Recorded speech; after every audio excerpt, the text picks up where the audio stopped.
आपके बीसीईसी के एग्जाम में ईच सब्जेक्ट में 100 क्वेश्चन किया जाता है और इसके लिए आपको टाइमिंग दिया जाता है 1 आवर 30 मिनट, यानी कि 90 मिनट का समय दिया जाता है। तो समय है 90 मिनट और क्वेश्चन है 100। तो ऐसे में कम समय में अगर आप मैनेजमेंट के 7 क्वेश्चन नहीं बनाइएगा तो आपका क्वेश्चन छूट जाएगा। ठीक है, तो इस वीडियो में हम लोग बात करने वाले हैं कि कैसे टाइम को मैनेज करके आप सारे क्वेश्चन को अटेम्प्ट ले सकते हैं। तो सबसे पहले बात करते हैं हम लोग टाइम मैनेजमेंट का। तो 90 मिनट में कितने क्वेश्चन बनाने हैं? 100।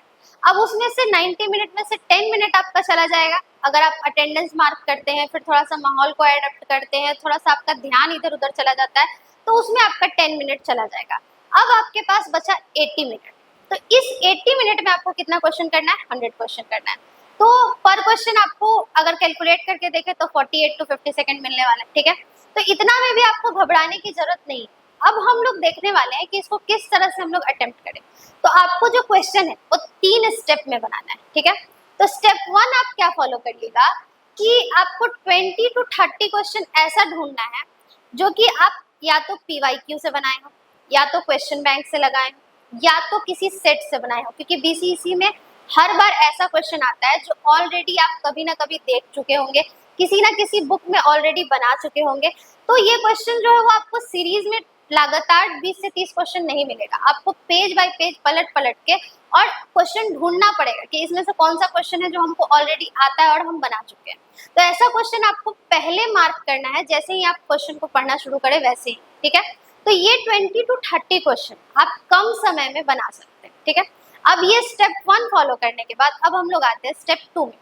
तो स्टेप 2 में आप ये फुल्ली आप पे डिपेंड करता है कि आपका केमिस्ट्री का तीनों सेक्शन में से कौन सा सेक्शन ज्यादा स्ट्रांग है। मतलब आप इनऑर्गेनिक का नोट्स अच्छे से बनाए हैं तो आपको इनऑर्गेनिक आता है, या फिर आप ऑर्गेनिक में एनसीईआरटी पढ़े हैं तो वो आपको अच्छे से आता है, या तो फिजिकल है आपका कैलकुलेशन अच्छा है तो फिजिकल आपको आता है। ठीक है, अब यहाँ पे आपका स्ट्रॉन्ग पॉइंट जो है वहां से आपको क्वेश्चन उठाना है। तो 30 to 40 क्वेश्चन, मान लीजिए आपका इनऑर्गेनिक अच्छा है, ठीक है, तो आप डीएनएफ ब्लॉक से क्वेश्चन बना सकते हैं, पी ब्लॉक से क्वेश्चन बना सकते हैं, एस ब्लॉक से क्वेश्चन बना सकते हैं, मेटलर्जी से क्वेश्चन बना सकते हैं, यहाँ से आप इनऑर्गेनिक से क्वेश्चन बना सकते हैं। ठीक है, ऑलरेडी ये सब क्वेश्चन मेमोरी बेस होता है। उसके बाद हम लोग आते हैं ऑर्गेनिक में। अगर आप एनसीईआरटी को अच्छे से पढ़े हैं तो आपका ऑर्गेनिक में क्वेश्चन लग जाएगा।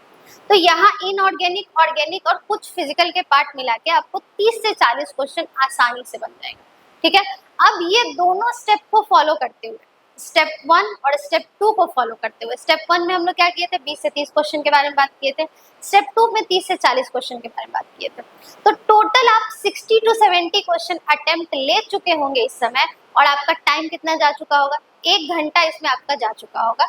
1 आवर आपको फुल्ली ये सारी चीजों को एनालिसिस करने में, क्वेश्चन का स्ट्रॉन्ग पोर्शन क्या है, वीक पोर्शन क्या है, आपको क्या आता है, इन सबको देखने में, आपका क्वेश्चन को अटेम्प्ट करने में, OMR को भरने में आपका 1 आवर का टाइम चला गया होगा। अब आपके पास बचा है कितना? 70 क्वेश्चन को आप अटेम्प्ट ले चुके हैं। अब आपके पास बचा है 30 क्वेश्चन और टाइम भी कितना बचा है? 30 मिनट, यानी क्वेश्चन और टाइम अब सेम सेम हो गया। ठीक है, अब आपको यहाँ से क्या करना है, ये सबसे इंपॉर्टेंट है थर्ड स्टेप में, कि आपको ट्रैपिंग क्वेश्चन से बचना है। ट्रैपिंग क्वेश्चन कहने का मतलब क्या होता है? कुछ फिजिकल के ऐसे क्वेश्चन जो कि कैलकुलेटिव है, जो आपसे नहीं बनने वाला था, तो आप वहाँ क्या कीजिएगा, उसको कैलकुलेट करना शुरू कीजिएगा। जैसे ही आप कैलकुलेट करना शुरू कीजिएगा तो उस क्वेश्चन में आपका 3 से 4 मिनट चला जाएगा, क्योंकि वहाँ पे आंसर जो होगा या तो ट्रैपिंग होगा, या तो अप्रॉक्स में आता होगा, या तो आपको कैलकुलेट करने में समय लग जाएगा। तो यहाँ जब आप 3 से 4 मिनट दे देते हैं तो आपका टाइम मैनेजमेंट गड़बड़ हो सकता है। ठीक है, तो ऐसे में आपको करना क्या है कि आपको डिसीजन बहुत फास्ट लेना है। फास्ट डिसीजन कहने का मतलब कि ये जो ट्रैपिंग क्वेश्चन है इसको हम छोड़ के आगे बढ़ने वाले हैं, यानी कि ये जो ट्रैपिंग क्वेश्चन है इसको हम अटेम्प्ट नहीं लेने वाले हैं, मार्क करके आगे बढ़िए। और ऐसे क्वेश्चन में आपका डिसीजन फैक्टर सबसे इंपॉर्टेंट हो जाता है। फास्ट एंड क्विक डिसीजन लेना होगा आपको कि इस क्वेश्चन को हम लोग छोड़ रहे हैं, क्योंकि ऐसा करने के बाद क्या होता है कि लास्ट वाले क्वेश्चन को पढ़ने के लिए आपके पास समय नहीं बचेगा, और लास्ट में अक्सर ऐसा क्वेश्चन होता है जो आपसे बन सकता था, बाद में आप सोचिएगा कि अरे लास्ट वाला क्वेश्चन तो हम पढ़े ही नहीं इसीलिए हम नहीं बना पाए। तो लास्ट का जो सेक्शन होता है उसको आप अटेम्प्ट ले सकते थे, लेकिन ये ट्रैपिंग क्वेश्चन के कारण आप अटेम्प्ट नहीं ले पाए।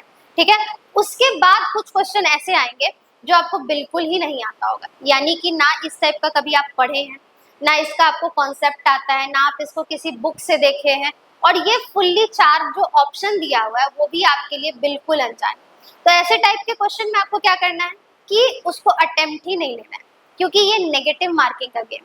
अगर नेगेटिव मार्किंग के एग्जाम में आप इस टाइप के क्वेश्चन को अटेम्प्ट लीजिएगा जिसमें 4 में से 4 ही ऑप्शन आपको नहीं पता चलता था, तो क्या होगा आपका कि नेगेटिव मार्किंग के कारण आपका मार्क्स कम हो जाएगा। तो इस टाइप के क्वेश्चन को आपको क्या करना है कि जाने देना है, अटेम्प्ट नहीं लेना है। लेकिन हाँ, इस टाइप का 4-5 क्वेश्चन ही आपको मिलेगा अगर आप पढ़ के गए हैं तो, ठीक है। और बाद बाकी जो क्वेश्चन होगा वो आपको लगेगा फेवरेबल है जो हमसे बन रहा है, ठीक है। तो अगर आप इस टाइप का स्ट्रेटजी अपना के जाते हैं तो कम समय में आप एक बेटर स्कोर कर सकते हैं। और विदाउट अ स्ट्रेटजी अगर हम लोग कोई भी एग्जाम देते हैं तो वो एग्जाम अच्छे से नहीं जाता है हमारा। तो बेस्ट ऑफ लक, आप अपने एग्जाम को अच्छे से अटेम्प्ट कीजिएगा और अपने टाइम का पूरा यूज कीजिएगा।